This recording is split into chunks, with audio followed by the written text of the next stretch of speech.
Welcome guys. कैसे हैं आप सभी लोग? आई होप अच्छे ही होंगे। तो गाइस, आज हम लोग बात करने वाले हैं एक और नए इंटरेस्टिंग फैक्ट के बारे में कि हीमोफीलिया रोग क्या है, इसका संक्रमण कैसे होता है एंड ये किस तरीके से एक पीढ़ी से दूसरी पीढ़ी में जाता है।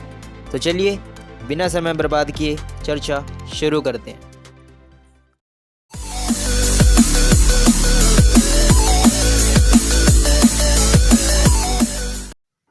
तो गाइस, सबसे पहले हम बात करेंगे कि हीमोफीलिया शब्द का मतलब क्या होता है। तो हीमोफीलिया शब्द दो ग्रीक शब्दों से मिलकर बना है।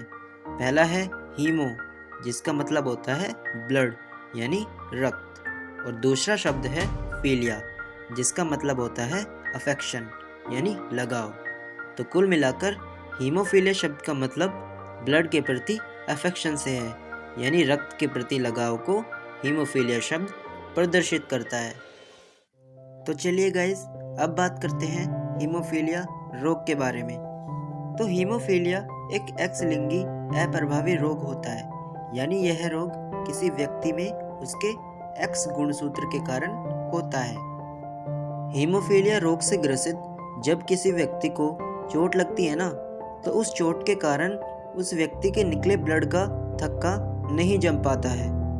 यानी सामान्य व्यक्ति की तरह हीमोफीलिया से ग्रसित व्यक्ति में चोट लगने के बाद भी ब्लड नहीं रुकता है, जिसकी वजह से उस व्यक्ति का ब्लड थक्के के न जमने की वजह से लगातार शरीर से निकलता रहता है। जब यह ब्लड अधिक मात्रा में निकल जाता है ना, तो कुछ केसेस में व्यक्ति की मृत्यु भी हो जाती है।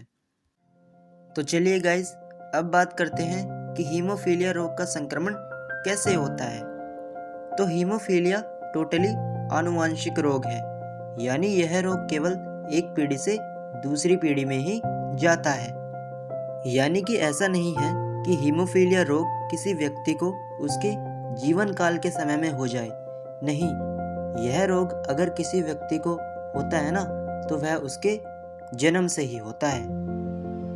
अब यह रोग जब किसी पुरुष को होता है, तो इस रोग के लक्षण उस पुरुष में दिखाई देते हैं। यानी पुरुषों में अगर हीमोफीलिया रोग हुआ है ना, तो चोट लगने पर उनके ब्लड का थक्का नहीं जमता है। लेकिन जब यह रोग किसी स्त्री में होता है ना, तो स्त्रियों में इस रोग के लक्षण नहीं दिखाई देते।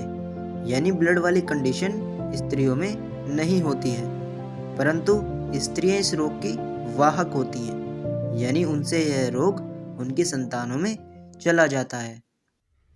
तो चलिए अब हीमोफीलिया रोग के थोड़े इतिहास के बारे में जानते हैं। तो हीमोफीलिया रोग की खोज सन 1803 में डॉक्टर जॉन ओटो ने की थी, जो फिलीपींस देश के थे।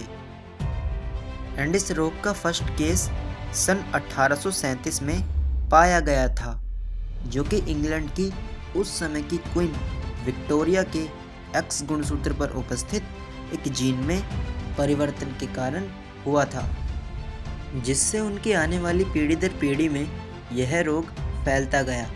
अब इसी कारण से हीमोफीलिया रोग को शाही रोग यानी रॉयल डिजीज़ भी कहते हैं, क्योंकि इसकी शुरुआत रॉयल फैमिली से हुई थी।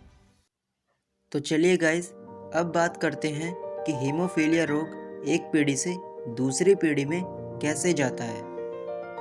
तो इस चीज़ को जानने के लिए हम 3 स्थितियों के बारे में बात करेंगे।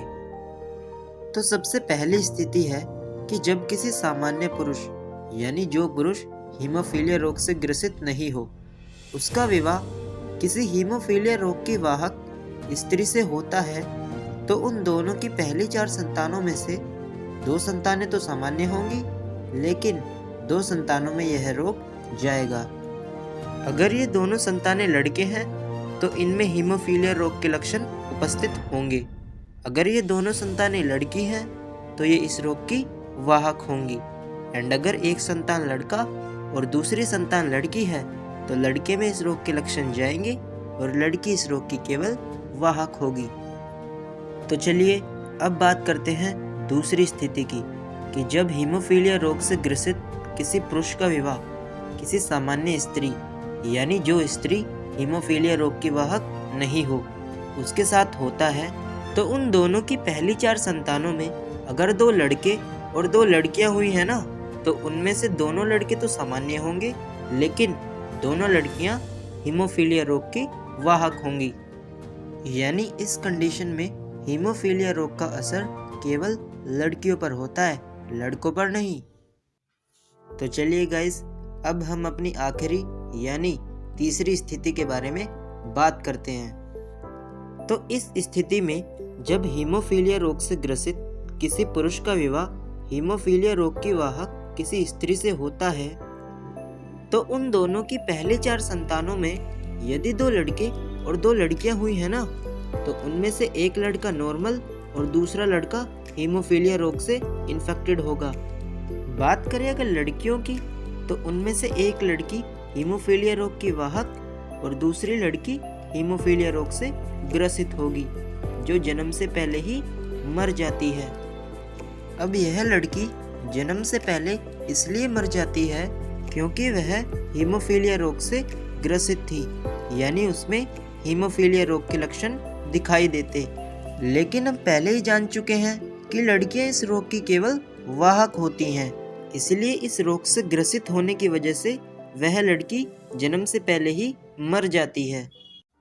तो गाइस, यही थी हीमोफीलिया डिजीज़ की कुछ सामान्य जानकारी कि यह डिजीज़ क्या होती है और ये किस तरीके से एक पीढ़ी से दूसरी पीढ़ी में जाती है। तो अगर आपको मेरी ये वीडियो अच्छी लगी हो तो इसे लाइक और शेयर ज़रूर करना और मेरे चैनल बायोफील्ड को सब्सक्राइब करना मत भूलना। तो गाइज़, मिलते हैं जल्द ही एक और नए इंटरेस्टिंग फैक्ट के साथ। तब तक के लिए टेक केयर, बाय बाय, धन्यवाद।